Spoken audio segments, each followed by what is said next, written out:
Good afternoon, everyone.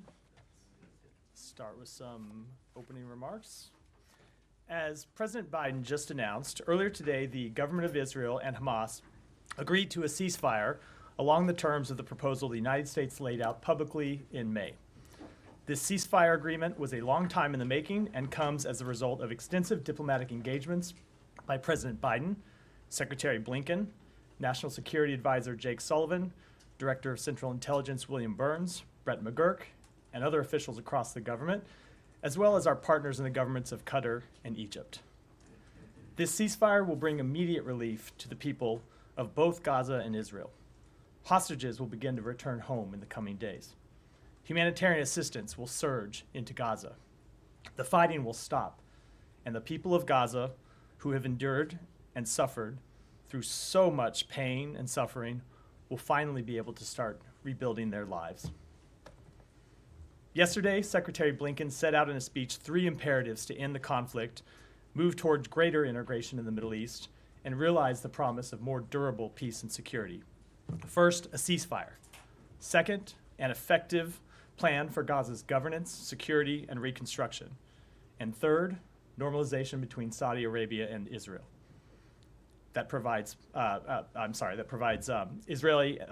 and Palestinians the incentives and assurances they need to achieve their long-sought national aspirations. Today, we achieved the first of those imperatives. On the other 2, a day-after plan and normalization, we are handing over to the incoming administration detailed plans that enjoy a solid foundation of support in the region thanks to our diplomatic efforts. We hope they will seize on this momentum and the opportunity it provides. The ceasefire announced today opens the door to breaking the cycle of violence that has long plagued the region, if leaders there are finally prepared to make the tough decisions necessary. Before walking down here, I watched video feeds from both Gaza and Tel Aviv, and in both places I saw the same outpouring of joy, of hope that this long and bloody conflict that has left so many dead and wounded and homeless might finally be coming to an end. The United States shares in that hope, and we have worked over the past months to do what we can to make it a reality. This ceasefire is an important achievement, and it is now incumbent upon everyone in the region and in the United States to do what they can to turn it into a lasting peace. And with that, Matt. All right. Well, welcome back. It's been it's been a while. I just want to mess with my podium too. It's a little low. Yeah, it has been a while since I've been here. Yeah, welcome back to the podium, and bye. Matt, I can always count on you to be sentimental, and I thank you for carrying forward that same amount of sentimentality today. If that's it, if you don't want any questions, I'm happy to leave and make it bye right now. I just wanted to. Before starting out, I just wanted to say, look, thank you very much for your service and your willingness to be up here every day. Except for the last month. There was a holiday followed by a week when I was on the road with the secretary. So yes, I do think I have a legitimate excuse. Yeah. I didn't enjoy those snow days. I was on the road. Yeah. Well, anyway, but yeah, no. Thank you, Matt. Listen, it's been. I think everyone in this room appreciates it, whether they appreciated your answers or not. Many times not, but yeah, it hasn't been easy or necessarily pleasant for anyone over the course of the last 2 years that you've been up there. But it certainly has been instructive, and I think that we can all say that we're glad that you endeavored to be and tried to be, at least honest and transparent about what the administration's policies are and were. So anyway, let me interrupt you just to say thank you. I will offer some thoughts at the end, but thank you for that. And I have always appreciated your questions, even if you haven't appreciated my answers. Maybe not always. I've usually appreciated your questions. I just want to say anyway. Thank you for what you're doing today and what you have done in the past. Let's start with the ceasefire, and there's a lot of discussion about who actually got this deal over the line. Was it this administration, or was it the presence of people from the incoming administration that was able to do it? I recognize that you guys have pretty much welcomed the Trump administration's involvement in this. Why?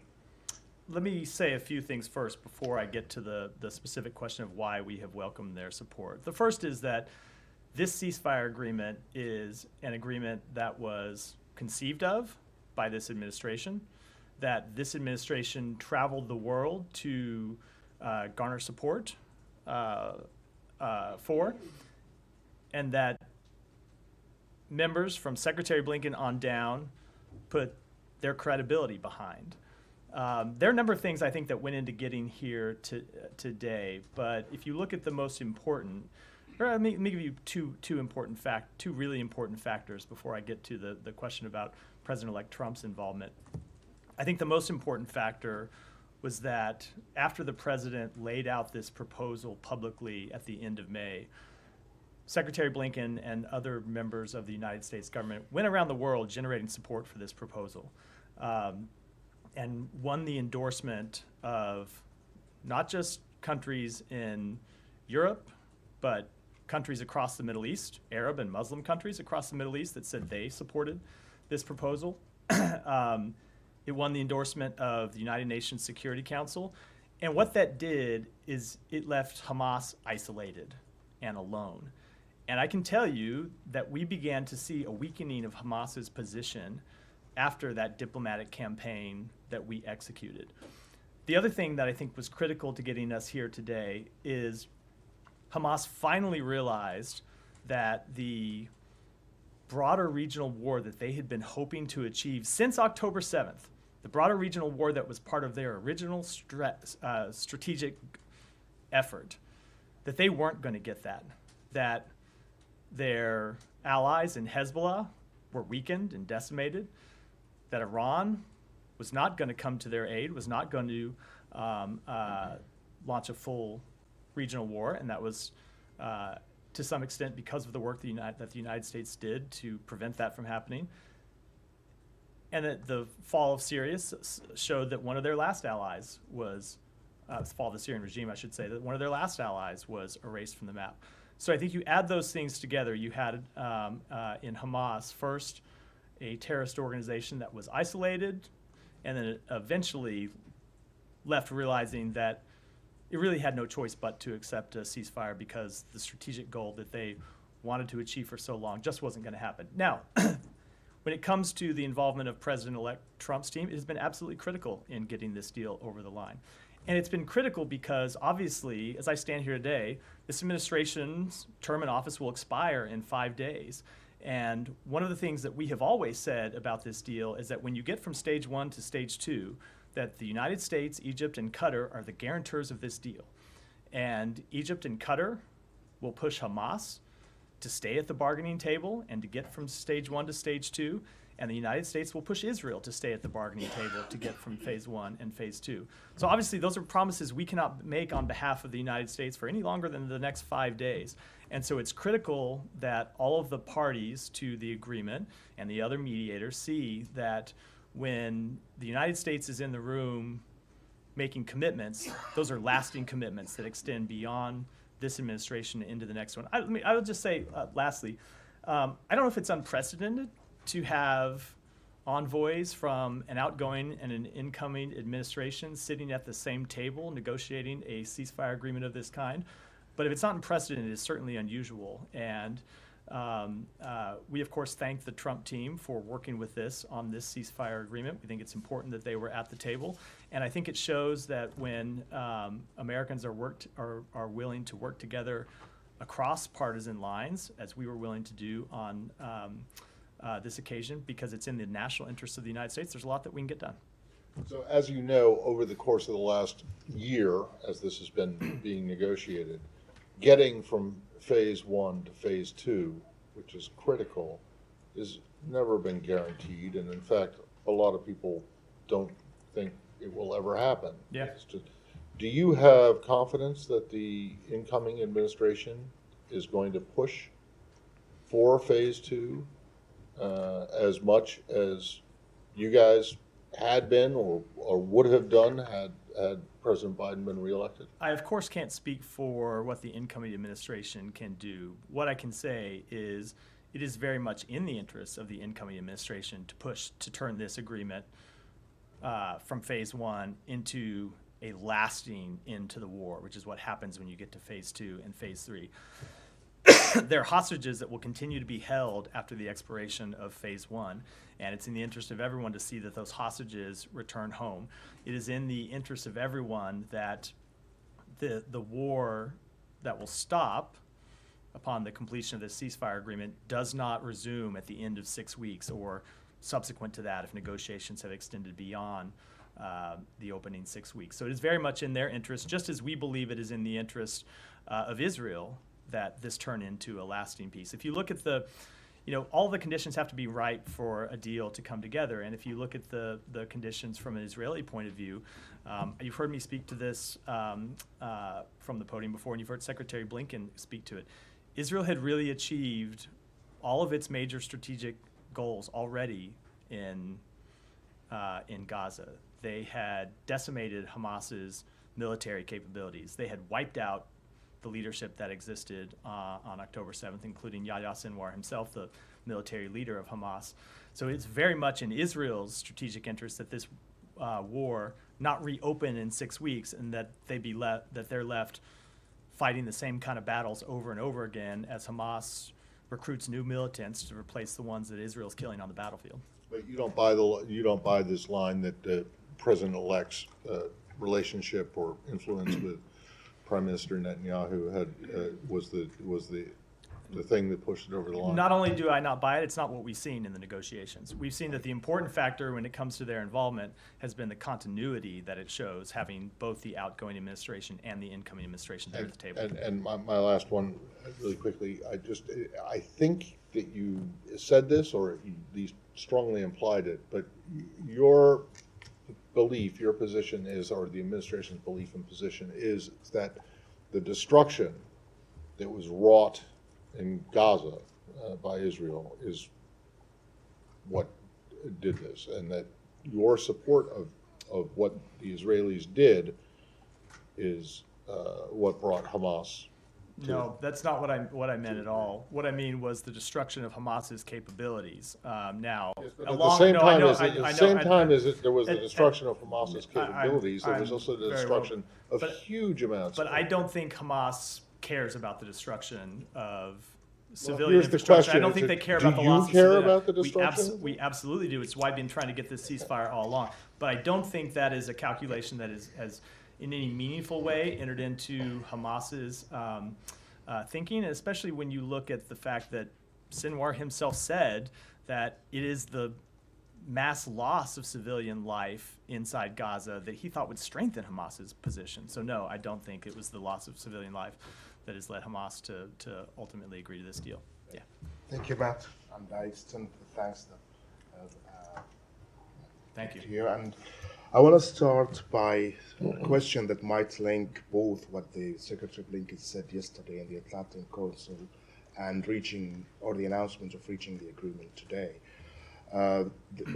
Secretary Blinken yesterday gave some brief details about the day after plan that he said that he submitted to the upcoming administration, and it's all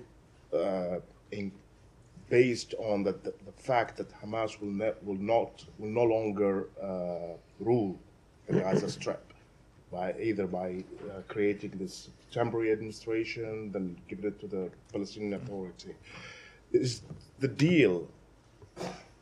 there something in the deal that agreed upon between all parties that Hamas will leave power in Gaza to allow for the plan to be implemented? When you say the deal, do you mean the day after arrangements? No, the Secretary was this speaking deal, to the ceasefire. The ceasefire proposal that's on the table today.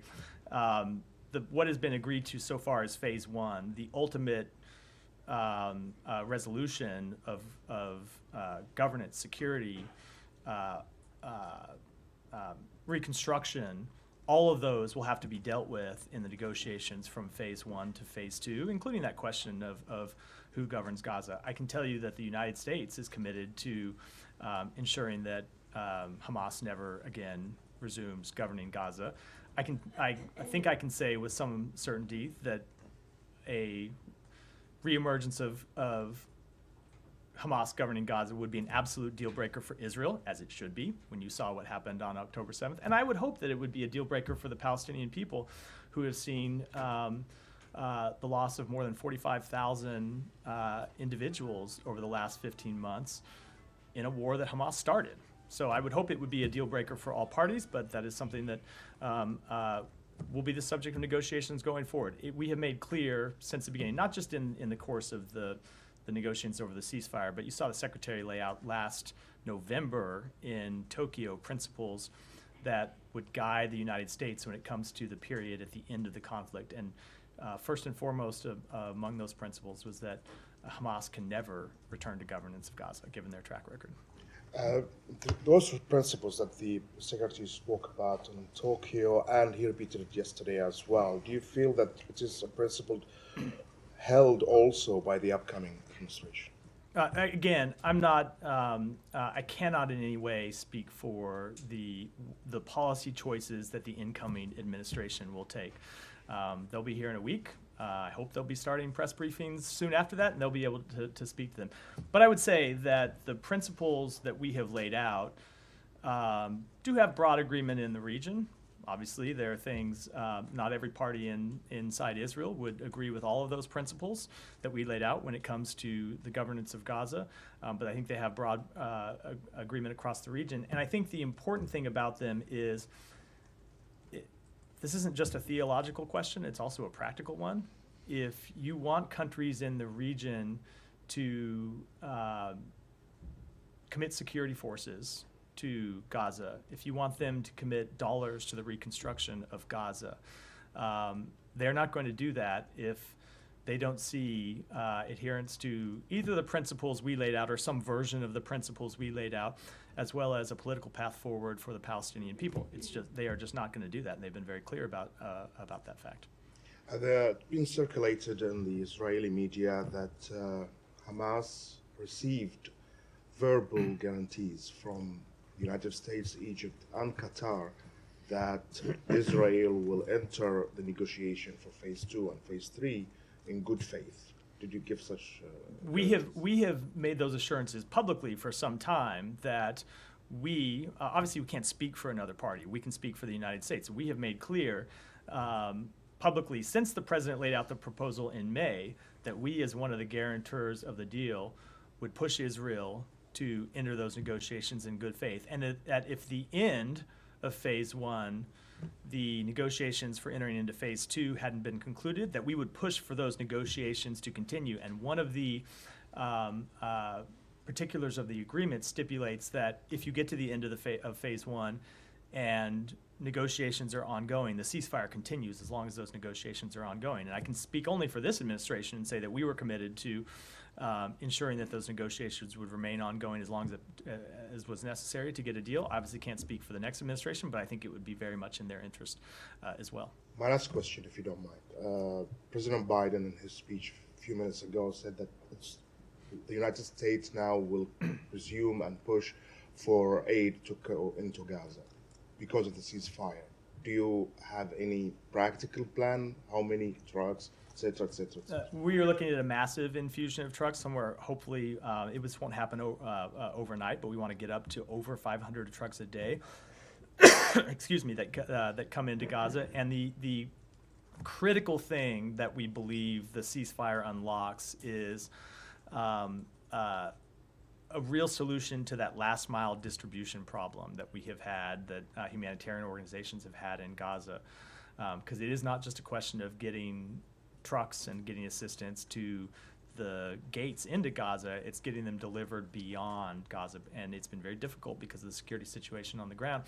And we really do believe that a ceasefire unlocks the potential to massively surge humanitarian assistance into Gaza, and we have been working with humanitarian partners over the past few months to ensure that they are ready to surge that assistance as soon as the ceasefire is implemented. Thank you. Yeah. Thanks. To echo what Matt said, obviously, thanks for. I know it's not an easy job. I know you've received lots of criticism for some of your responses, but thanks for coming here. Really? Really? But thanks for coming here every day. You didn't have to come every day, so we do appreciate you staying here, taking our questions. Thank you. And always being diplomatic with us. Can I ask you, though, you mentioned that there's continuity with the Trump team. That was the main thing that they established. But the president laid this out in May. So what's happened since then? I mean, obviously, you mentioned the changes in the regional situation, but is there any regret? I mean, thousands of people have died since May. I mean, couldn't this deal have been reached earlier then? I think a few things have happened. Number one, there have been events that have led, there have been times where we have been close to getting a ceasefire agreement, and events have led to a delay in negotiations. And sometimes even events that we don't object to. For example, after the killing of Yahya Sinwar, something that the United States very much supported, that delayed negotiations for weeks, well over a month, because Hamas was not in any position to make decisions. They didn't have a governance structure set up. They didn't have a way to decide on how to deal with ceasefire proposals. You've had other incidents where at various times the parties push new proposals onto the table that led to things. So there have been some things that have been kind of just the back and forth of negotiations. Sometimes have been larger events in the region. But I think the fundamental thing that has shifted, two things that have fundamentally shifted, one really on each side. So on the Hamas side, as I said in response to Matt's earlier question, they very much have realized over the past few months that there was no hope of getting a broader regional war. And I can tell you at various times when we thought we were close to an agreement, there have been events that I think rekindled that hope inside Hamas's leadership that they would get that war. So, for example, when you saw the direct exchange of fire between Israel and Iran, something that was unprecedented, we saw Hamas pull back from the negotiations because, in our judgment, they thought this may be the time that we get the outbreak of war, and so we don't have to agree to a ceasefire. When you saw the escalation of hostilities in September and October between Israel and Hezbollah, Hamas at the same time was pulling back a little bit from the negotiations, I think, to wait and see how that conflict played out, to see whether it was actually in their interest. So that's what you had on the Hamas side. On the Israeli side, over time, you've seen them meet their overall strategic objectives. And so once they had killed Yahya Sinwar, that really realized the last strategic objective they had, because they had already decimated Hamas's military leadership. And so the conversation that we have been having with them is, without a ceasefire agreement, you are going to be in a version of Groundhog Day, where you go back in every day to fight Hamas militants and kill a certain number of militants, some of them low level, and those militants are replaced by others. You heard the secretary say in a speech yesterday that we assess that Hamas has now recruited nearly as many militants as Israel has killed since October 7th. So this becomes a bit of a never-ending problem for Israel, and so I think they ultimately made the judgment that the only way, as we have been telling them, for them to get their hostages home and actually achieve lasting security that suits their purposes was to sign up for this agreement as well. I mean, just to pursue that, I mean, throughout this over recent months, the secretary himself has repeatedly said that the holdout is Hamas. I mean, now that it's not over and done, but now that it's at this point, the administration is on its way out, is that still the stance that Hamas was the holdout? Or obviously the Israeli government has very messy coalition politics, Yeah. and the far right parties there. Hamas has far and away been the chief obstacle to concluding this agreement, and that's been true especially since August or so. Now, there have been times that Israel has introduced new conditions and new proposals that have made it more difficult to get an agreement. Just as Hamas at times has introduced new conditions and new proposals that made it difficult to get to an agreement. But that fundamentally is what a negotiation looks like. You expect parties in a negotiation to put forward proposals, and people can debate whether sometimes one side or the other overplayed their hand. There certainly have been times that we went to the government of Israel and said, we think that you are pushing too hard, and we want you to back down. But I will say, really, for the past 5-6 months or so, it has been Hamas that at first was unwilling to negotiate, and then for a while unable to negotiate. So after this period in August, when we thought we were getting really close, close to a deal in July, and then in August, we saw Hamas at around that point just decide that they weren't going to negotiate off of their position anymore. They had a position and they weren't going to budge. They weren't going to move at all. And we were still at the table. Israel was still willing to be at the table. Hamas wasn't. And that continued for some period of time. And then you had this period of time where Hamas, because of the death of Sinwar, wasn't able to really make decisions and could have conversations but couldn't negotiate in any kind of meaningful way. So when you hear us say that Hamas has been the prime obstacle to accepting the deal, that is very much what we have meant. It's very much been accurate. Just one briefly before I pass on. You mentioned this, a red line for Israel, of course, will be no future Hamas governance in Gaza. Hamas agreeing to this. So do you think that effectively they've recognized this, that they've recognized they have no political future in Gaza? I wouldn't want to speak for them at all, obviously, but I think when you look at opinion across the region, it is not just a conclusion of the Israeli government that Hamas has disqualified itself from leadership. Disqualified is not the right word. Obviously, the Israeli government would have never thought Hamas should run Israel in the first place, but that Hamas can play no role at all in the future of Gaza. We hear that from countries across the region, that you cannot have a terrorist organization that is committed to the destruction of Israel, that has launched this horrific conflict that has resulted in the death of more than 45,000 Palestinians, has massively increased the chance of full-out regional war, which we got very close to on a number of occasions, and we were able to prevent through some pretty intense diplomatic efforts. I think none of the parties who we have talked to about contributing financial support, about contributing security support to Gaza, are in any way going to be willing to step up and do that if they see either a future where Gaza is dominated by Israel or if it's dominated by Hamas. Jane. Thanks, Matt. Echoing everyone's thanks for doing your job here. I like the way you said that. Thank you for doing your job. Thank you for doing your job, just as we did all our jobs. Good. Biden said Americans would be coming out in the first phase. Do you have any details on who and how many? I don't want to get to it from here. As you know, there are 7 Americans who remain held hostage inside Gaza, 4 who are alive, 3 who are unfortunately deceased.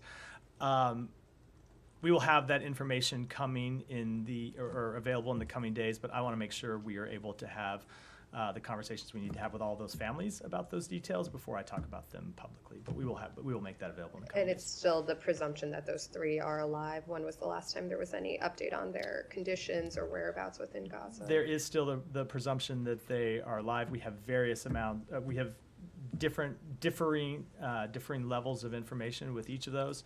But that's information we communicate about with the families, and I don't want to speak to that publicly. And then on the humanitarian surge, how is that going to be distributed? What is the assessment on the level of destruction just on the infrastructure within Gaza? How do you intend to get that level of aid in? Will there be any reconstruction component to assist with the aid distribution? So the reconstruction is not something that happens in phase 1. That will happen later in phase 2 and phase 3 of this plan. Phase 1 is really just a stabilization and recovery before you can even get to reconstruction. But the aid will be distributed through our humanitarian partners, largely the UN agencies that are there on the ground, and other nonprofit, non-governmental organizations who are working. A lot of that aid infrastructure has been destroyed, is our understanding. So how do you intend to be able to distribute it? There are, so that's true, but there are still warehouses that exist in Gaza that are functioning now. Some of the warehouses that exist haven't been destroyed, but aid organizations haven't been able to get to them because of the security situation. We think they'll be able to turn those warehouses back on. We believe they'll be able to surge the number of trucks that go in and the number of trucks that move around. For the specifics of that, I would, of course, defer to the aid organizations who are expert in how to do this, but in all of our conversations with them, they are confident that they will be able to massively increase the amount of humanitarian assistance that gets in once the ceasefire is implemented. And then the last question, do you anticipate any travel now that this ceasefire agreement has been announced? By the secretary? Yeah. No, I do not. No, I do not. We still have 5 days, so I can't rule anything out, but no, I do not as I stand here at 3:15 on Wednesday. Daphne. Just want to echo everyone. Well, so you're saying it's possible? I'm saying there's a chance, Matt. I'm saying there's a chance. But I do not anticipate it, but there's always a chance. Thank you for taking our questions every day. We very much appreciate it. To follow up on the aid, you mentioned some of the challenges, and we've heard that critical details of the aid surge are still to be worked out and were due to be discussed in Cairo on Thursday. Will the U.S. be part of those conversations? We will be a part of those conversations. I don't have an update on who will be attending, but we very much have been a part of the humanitarian assistance efforts from the beginning of this effort, and will continue to be. And then security arrangements for the delivery of aid is one of the most difficult issues. Are there security arrangements that are already agreed for this surge of aid, or does that still need to be worked out? There are broad agreements that we have worked out with some of the humanitarian partners. There are details that we still have to work out. And of course, some of this will happen as the aid organizations have more freedom and flexibility to move around Gaza in a way that they haven't been able to in the past 15 months, where they will be able to, I think things will look, a week or 10 days from now will look very different than they have over the past 15 months, just based on the situation inside Gaza. So I'm sure that there are things that they have looked at, that they have planned, that they'll need to adapt once they're able to move around more freely inside of Gaza. Can you say which parts have been agreed? No, I can't get into that level of detail from here. Is there anything you would like to see in terms of the security arrangements? We want to see that, just speaking broadly, we want to see that humanitarian workers are protected. We want to see that they can go about their jobs free from harm, free from violence, that they are not put in harm's way either by members of Hamas, who will still be inside Gaza and who still, of course, have access to weapons inside Gaza, or by gangs and looting that we have seen be an impediment to the delivery of assistance over the past few months. But with the specifics of that, those are conversations we'll be having directly with the humanitarian groups. Thank you, Matt. It's been an extraordinary year and 4 years, and I think it's been pretty full on since the year 2016, actually, but congratulations to making it to the end of your run. I wanted to ask this again. We've been asking about the incidents of Israel's activities in Gaza that are being investigated by people in this building. Are you confident that the conclusions of some of these incidents will reach the light of day moving forwards to the next administration? Is there anything that this building's doing to shore up to make sure that those conclusions come to light? So we continue to work to reach definitive answers with respect to a number of the incidents that we are looking at. But I can tell you that the obligation that the State Department has to investigate potential violations of international humanitarian law through the use of U.S. weapons are not obligations that expire on January 20th. They are obligations that carry over from this administration to the next administration. So we would fully expect that the next administration would carry out its duties under the law. There are a number of potential incidents that we have been looking at. You've seen us issue a report where we went into detail how we are looking at these, the fact that we do believe it's reasonable to assess that there have been instances in which Israel has violated international humanitarian law or its commitments under Israeli law. But we have a number of incidents that we're looking at, and if those aren't finished between now and Monday, there are obligations that continue on into the next administration. And on that report that you mentioned, I think you're talking about the NSM there. Is it your hope that U.S. officials and also indeed foreign journalists will at some point be allowed to go back into Gaza and be able to provide evidence and information that was perhaps lacking when putting that report together? Certainly. We have wanted foreign journalists to be able to get into Gaza already. It has been long our position that journalists should be able to operate inside Gaza. I know it's dangerous. I know it puts journalists at risk, but we have heard journalists say they want to face that risk and go in and bring the truth to light, and we support their efforts to do so. But certainly we would want them to do so. And I can't speak to, when it comes to the position of U.S. personnel, I don't think I should speak to that, given that it's going to be I don't want to speak for the next administration. The ceasefire goes into effect on Sunday. The new administration takes office on Monday, so I don't think I should try to speak for them. But certainly I can say on behalf of this administration, we would want to be able to do anything we could to gather facts about potential violations of international humanitarian law. And last question on what the Secretary laid out about the day after plan. Yeah. Do you have any more specifics about who, or if there are any parties that are willing to step forwards and help with the de-radicalization in Gaza, or are you just hoping that's something that will become clear if this succeeds? So we have had conversations with a number of our partners in the region about that. I don't think the countries are any secret, because the Secretary has talked about his work on the day after as he's traveled around the region and met with these partners. I don't want to, there are different partners that have spoken about different aspects they'd be willing to contribute at different phases of this process. So I don't want to speak to them publicly, largely because the plan that the Secretary laid out, we found got broad support, but there were still details that needed to be agreed. And it was always our assumption that if we got to phase one, it was during phase one of the agreement that you could really force agreement on the day after plan, because it takes bringing about a ceasefire to focus the mind on what comes next and to drive agreement on what comes next. And so we were really looking for this opportunity to drive real agreement on turning those broad strokes into implementable plans. So what we're going to do, as the Secretary said yesterday, is take those plans and turn it over to the incoming administration. We've already had conversations with them about them. It is our hope that they will pick them up and run with it, but of course those will be decisions for them to make. And if they don't, I do believe that there are countries in the region who are going to want to step up, who are not going to want Gaza to be a source of continued suffering and pain and instability to the broader region. Saeed. Thank you. I want to thank you for your time at the podium and for every time calling on me. I never felt that I'm entitled to it, so I sincerely thank you for calling on me all the time. Of course, Saeed. Enjoyed our exchanges. During a tough couple of years, so to speak, in terms of topics that we have discussed. Let me ask you about, of course, the ceasefire. Now, it goes into effect on Sunday. That's 4 days from today. Is there anything that could stop the Israelis from bombing places in Gaza? Look, the ceasefire doesn't go in effect until it's effect. That's not just a feature of this ceasefire. It's a feature of every ceasefire that's ever been negotiated. There's a day in which they come into effect, and until then, there's nothing to stop either of the parties from continuing the war up until the time that the ceasefire is implemented. Yeah, but we have seen in the past, we have witnessed in the past, Matt, and because there's been so many episodes like this or wars like this. We've seen the Israelis go at it until the very last second. Do you expect them to go at it until the very last second? Or would you call on them not to do that? I'm not going to speak for what they may or may not do. We want to see this ceasefire implemented. That's what we're focused on. Because as I said in my opening remarks, it does have the chance to finally bring enduring peace and stability, not just to Gaza and to Israel, but to the broader region. Now, looking back, do you feel that this administration or this State Department has done everything it could to bring this thing to an end, to stop the suffering, to stop the killing of Palestinian children, men and women, and so on?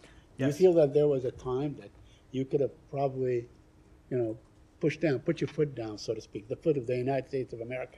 Yes, I absolutely do. And Saeed, I think that I'm answering his first question about it. Do we believe that we've done everything that we can? Yes, I absolutely do. And Saeed, I think one of the things that we have always been focused on in trying to get a ceasefire over the line is not just to get a ceasefire for a ceasefire's sake, but to get a ceasefire that would be enduring. We don't want to see a ceasefire that breaks down in 2 weeks or 4 weeks or even a year. We want to see a ceasefire that sets the stage for lasting peace between Israelis and Palestinians. And so it was important that we get that kind of ceasefire, and that's what we have put our efforts from day one into achieving. It is also important, Saeed, when you look at our overall policy, that we prevent the region from really tipping into all-out war. And when you look at the things that we laid out from day one, and this really goes back, you look at the things that the Secretary said the day after October 7th at the objectives that we were going to try to achieve. It was important that we continue to show that we are committed to the defense of Israel so that its enemies across the region did not see this as a moment of division and a moment of weakness when they could attack Israel and really plunge the region into the type of war that, as awful, as horrible as Gaza has been, would have extended that pain and suffering from Gaza into places all across the region. So that has also been another chief objective of our policy. But Matt, when all is said and done, the real cause of all these conflicts, all these wars that happen from time to time, is the fact that the Palestinians continue to suffer. They have been displaced for 76 years or more, 78 years. So there was a great deal of talk, rhetoric about a Palestinian state, about, finally the Palestinians living in dignity, allowing them. I think it was this administration or this Secretary of State that talked about the need for Palestinians to live in dignity and to have the same opportunities as Israelis and so on. What have you done to bring this about, to make it real, to set the road for this to, at one point to come about? Let me start by addressing something you said in the run-up to your question about the suffering of the Palestinian people. One of the things that really has marked this conflict, let me put it this way. If you looked at the speech that the parents of Hersh Goldberg gave back last August, I think it was at the Democratic National Convention, where they spoke about how there is a surplus of suffering across the Middle East. It's absolutely true.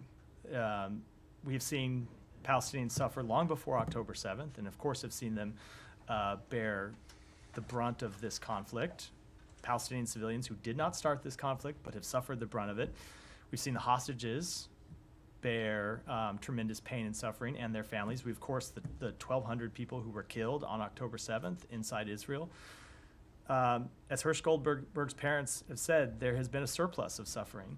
And we do fundamentally believe that the failure to realize the aspirations of the Palestinian people is one of the main drivers of instability in the region and one of the main drivers of suffering. And so I would urge you, Saeed, to look at the speech that the Secretary gave yesterday, where he talked about exactly what we have done and to unlock a political path forward for the Palestinian future. There are 3 stages that we see that are important to get to finally realizing a Palestinian state. 1 is a ceasefire, and we got there today. 2 is a day-after plan that starts to rebuild Gaza. And 3 is a normalization agreement with Saudi Arabia, which provides Israel, hopefully, don't know if they'll agree to it, but actually provides Israel the incentives to agree to a Palestinian state. And we have put a lot of work into developing those plans and building support for those plans, and we are ready to hand those plans off to the incoming administration. Now, agreement on those will require tough choices, and I know everyone likes to point at the government of Israel, and it will absolutely require tough choices by the government of Israel. It will also require tough choices by the Palestinian Authority, which needs to make real reforms if it wants to win the support of its people, and it wants to win financial and diplomatic and other backing by countries in the region. So there are a lot of tough choices that people in the region are going to have to make to realize that vision of a Palestinian state. But we have done what we can to make those choices possible, and now it's up to leaders in the region to decide whether they want to take them or not. 2 quick points. One on UNRWA. UNRWA is slated to be banned from operating at the end of this month. Now, I know that this administration has decided not to fund UNRWA about a year ago until investigations are completed and so on. I believe that they have been completed. Are you worried that once UNRWA is banned from operating, that access of aid and so on and help that you talked about so much will actually be hindered a great deal? So we are concerned about that, and it's why we called for the restoration of funding. You left one important thing out of the sort of TikTok there, Saeed, which is that we are now under a statutory ban by Congress from funding UNRWA. Yes. So we don't have the ability to turn funding to UNRWA back on. But we have called for that ban to be lifted so we could provide funding to UNRWA if we determined that they had appropriately implemented the reforms that are so important. Now, in terms of what happens going forward, so I can't speak, of course, for what the United States will do, because I'm cognizant of the sands shifting through the hourglass here. But UNRWA can continue to exist with funding from other countries, and I would expect that it will continue to exist with funding from other countries. And the United States can continue to fund humanitarian assistance to this Palestinian people through other organizations that are working inside of Gaza and throughout the broader region. Even after the United States suspended its funding for UNRWA back, I believe it was in the spring of last year, we have continued to be the chief funder of any country in the world for humanitarian needs for the Palestinian people, and we have done it through sources other than UNRWA. And Yeah. there's no, I say there's nothing that prevents the United States from doing that going forward. And finally, you mentioned the Palestinian Authority. Do you see any role for the Palestinian Authority? Are you in touch with them? Yeah, we do see a role for the Palestinian Authority going forward. The Secretary mentioned that in his speech yesterday. We believe there are important reforms that the PA needs to make. But we do see a role for the Palestinian Authority in the governance of a reunited Gaza and the West Bank. Sorry, sands shifting through the hour. Yeah, I didn't expect the Days of Our Lives reference. I was about to say something about the ticking clock. I do apologize for being a little saccharine there, Matt. I was listening to the ticking clock. I don't know why that came out of my mouth. Go ahead. Apologize, man. There you go. Yeah, any bit of sentimentality in the briefing room, you're there to please. I just thought it was like, did you watch Days of Our Lives with your mom or something when you were growing up? No, I did not. My mom was at work. Go ahead. Thank you, and thank you. Yeah. Like my colleague said, doing this job for 20 months, day in and day out, it's not easy. Always patiently, answering up questions. Let me go back to the very first question I asked you 20 months ago, which is about designating Russia as SST. You guys just removed Cuba from the list. There's an open spot.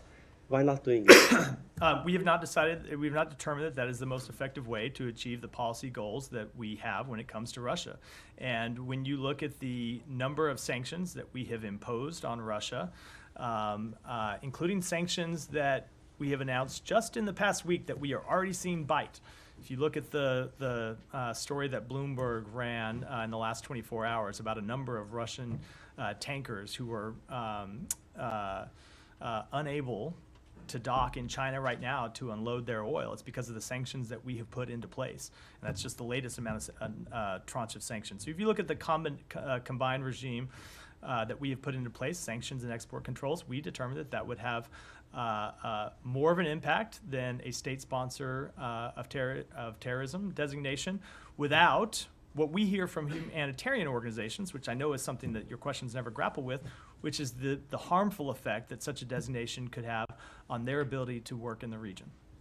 Going back to today's sanctions, it has two parts. One is you are targeting evasion, in fact, and secondly, you're also redesignating, resanctioning by using different law this time, which is Executive Order 13226, which I believe gives extra power to Congress, to block any attempt to ease, if the next administration attempts to do so. Is that the reason why you are doing what you're doing today? We thought it was appropriate to move our sanctions regime under this new authority to ensure that Congress has full visibility both on our sanctions and any contemplation of removing them. How concerned are you the next administration will immaturely lift them? I'm not going to speak to what the next administration may or may not do. They'll have to make their own decisions. We believe that the sanctions we have put in place have been effective in harming Russia's economy, in curbing to some extent its ability to fund its war machine, and we hope that they'll stay in place. But those are decisions for the next administration. Can I move to Georgia if possible? Sure. There are some, concerning one more, and then events. I got to go around the room because I've probably at an hour already. Of course, thanks so much. Some concerning events going on, and recently they are conducting violent attacks on opposition members. Just yesterday, opposition leader was attacked in reaction to the latest developments. Look, we continue to have great concerns about actions by the government in Georgia to crack down on its own population, to retrench from the democratic path that they have been on, as well as the path towards greater Euro-Atlantic integration. That's why you've seen us implement new sanctions targeting members of the Georgian government. It's why you've seen us suspend assistance that we were set to provide to the government of Georgia, and it's why you've seen us suspend our overall strategic relationship with them. Yeah. Thank you, Matt. Echoing everybody's comments, and Thanks. Thank you for everything, always. Will the U.S. we know that the agreement yesterday, or the Cuban government talked about the 553 political prisoners and people that will be released. The United States, of course, made the announcement for President Biden and the 3 actions that he's taking. Will any of these people that are going to be released, some of them political prisoners, human rights defenders, will come to the United States like they did, for example, with the Nicaragua political prisoners? And will they be able to and eventually receive political asylum here? And if so, that will be part of what the Catholic Church was able to present to the Cuban government? So I can't speak to decisions that those people may or may not make about wanting to leave Cuba and come to either the United States or another country. And when it comes to questions about whether they would be granted asylum or entry through another means, I would defer to the Department of Homeland Security on that question. Yeah, Jenny. Thank you.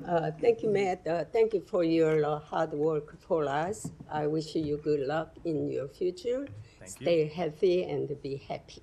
Thank you. I have a vacations on South Korea. This is not happy news. No. But the South Korea's President Yoon was arrested yesterday by the high-ranking public officers' crime investigation office. Executed the arrest warrant for President Yoon in an illegal rather than a legal manner. And the South Korean citizens are very disappointed in this action.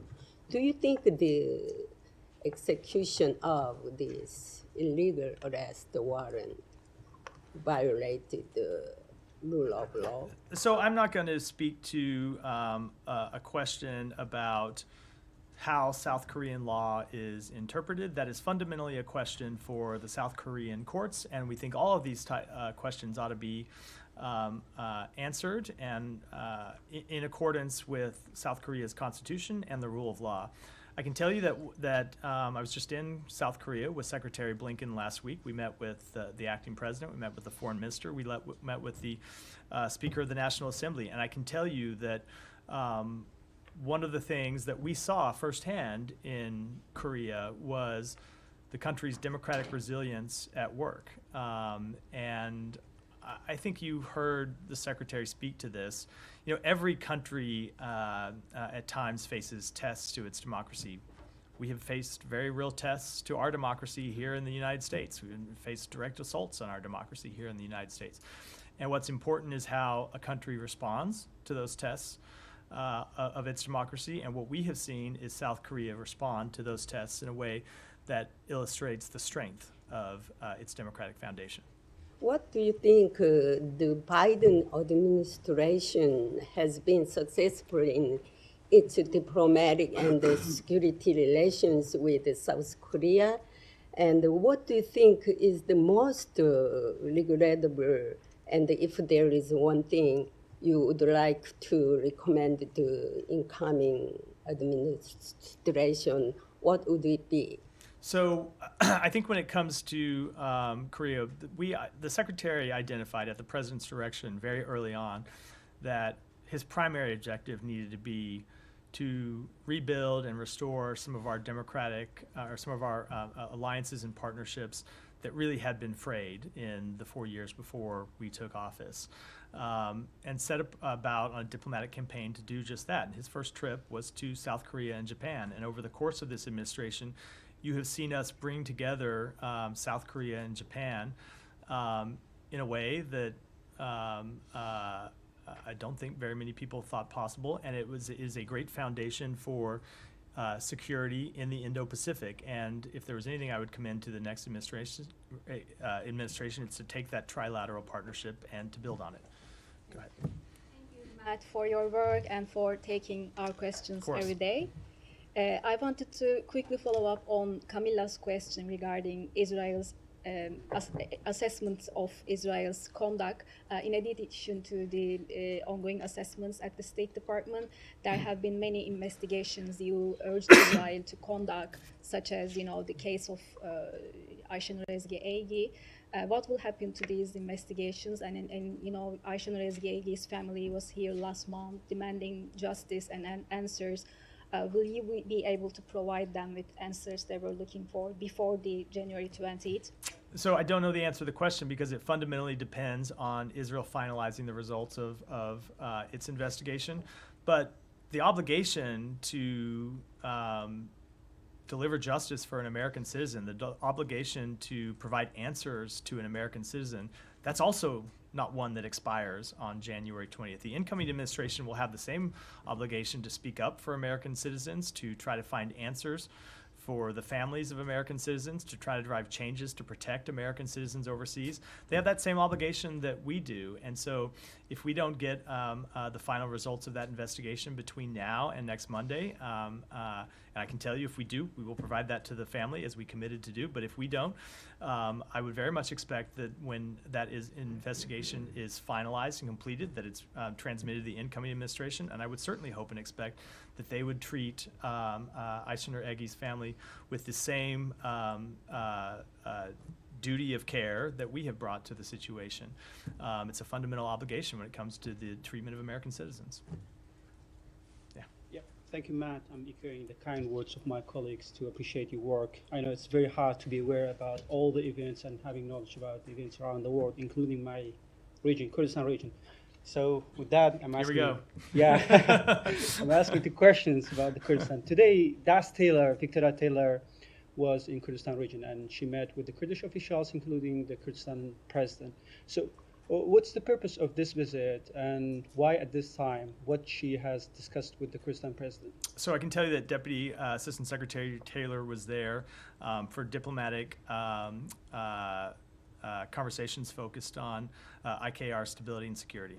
I know. Well, do you have any comments about discussions in the region on forming new government? So we encourage political parties to support an inclusive and timely KRG formation. The seating of a new government will allow the KRG and the IPK to advance human rights, promote economic development, enhance the IKR's resiliency as part of a secure, stable, and sovereign Iraq. And lastly, do you have any comments for me over the recent disputes between Erbil and Baghdad on oil and budget issue? So we have engaged the government of Iraq and the Kurdistan regional government to reach a durable budget agreement that would facilitate sustained oil production in the Iraqi Kurdistan region. We have seen the review of the budget amendment this week and urge its speedy adoption.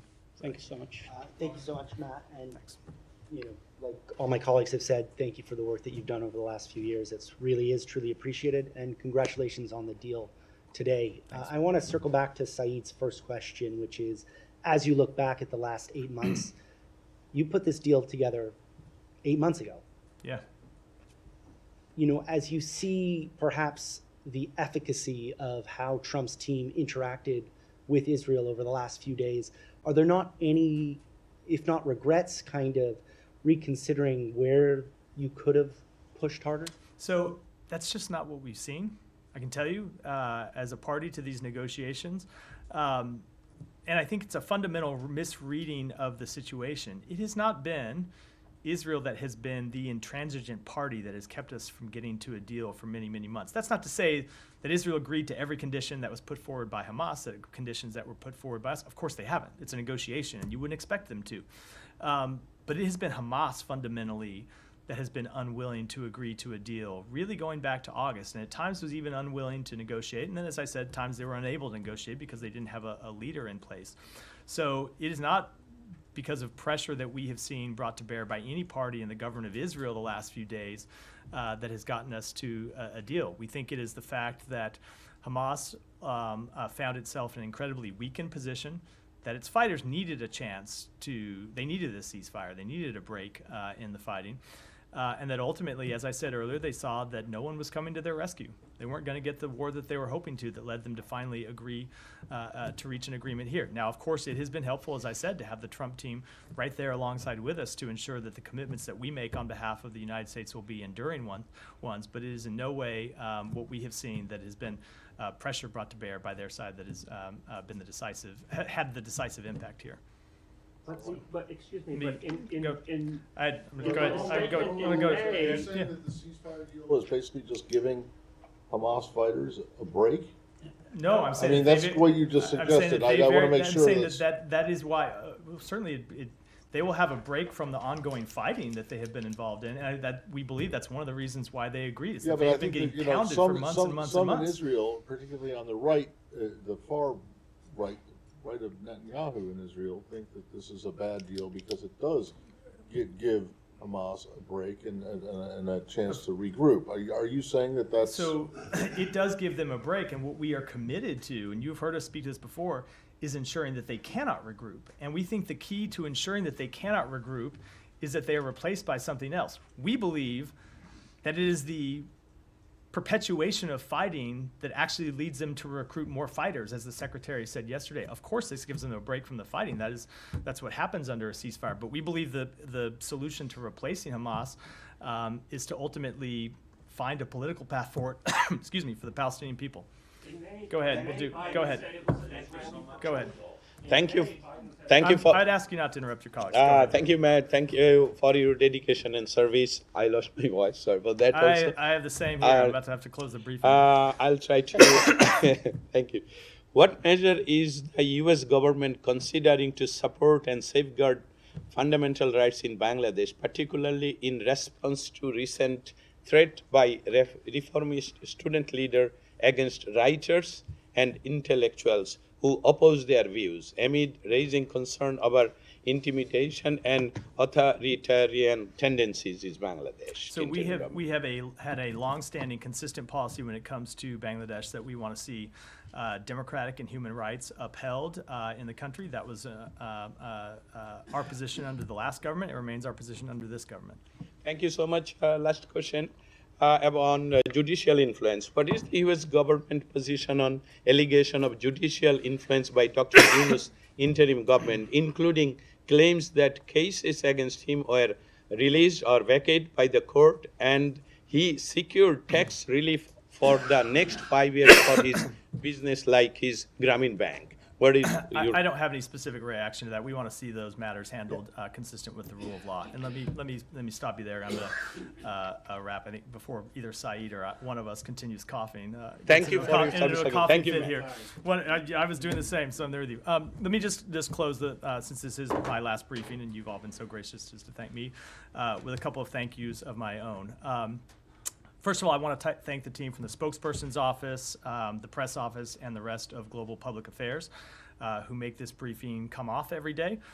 They do a lot of work behind the scenes that is absolutely essential to the functioning of this operation, and I am deeply grateful to it. Second, to the teams from bureaus across the department who have the unenviable task of briefing me every day before I come out here to take your questions. To the extent I know anything about what's happening in the world, it is largely because of them, and I will miss the opportunity to work day in and day out so closely with them.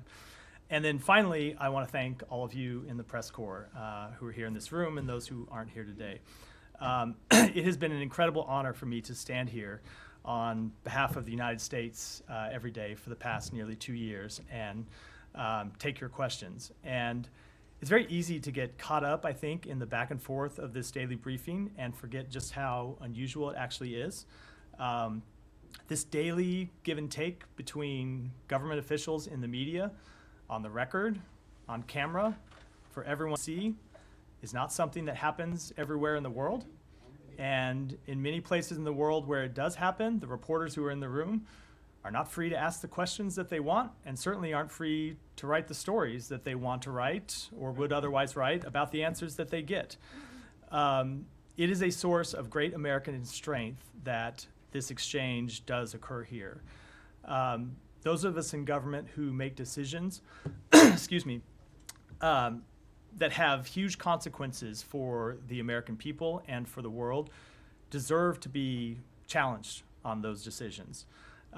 We deserve to be asked hard questions and held to account. Is that always fun? No, it isn't. It sure isn't, at least not for those of us on this side of the lectern. But it is essential to the functioning of our democracy. And it's essential to the functioning of our democracy. Let me finish. I've taken many of your questions. It is essential to the functioning of our democracy, not just because it ensures that the public is informed about the work that their government does, but also so those of us in government can make the best decisions on their behalf. And I think this is something the press often doesn't understand or doesn't realize maybe. I can't tell you how many times I've been in a room where we've been working on a really hard decision, discussing a big policy choice, and I have spoken up and said, you know, I don't know how we're going to go out, or I don't know how I'm going to go out and explain that to the press. It appears to be in contradiction of something we've said in the past or something we've done in the past. And we have gone back to the drawing board based on that feedback loop to make sure that the decision that we make is one that we can actually stand behind and one that we can defend. That is a process that produces better results for the American people, and it's one that only works because all of you are here to hold our feet to the fire. So as I exit this podium for the last time, I do so in hopes that this tradition of the State Department spokesperson standing behind this lectern and taking your questions is one that will continue both into the next administration and beyond, because our government is better for it, our country is better for it, and the world is better for it. Thank you all. Thank you. Biden claimed that the May 30th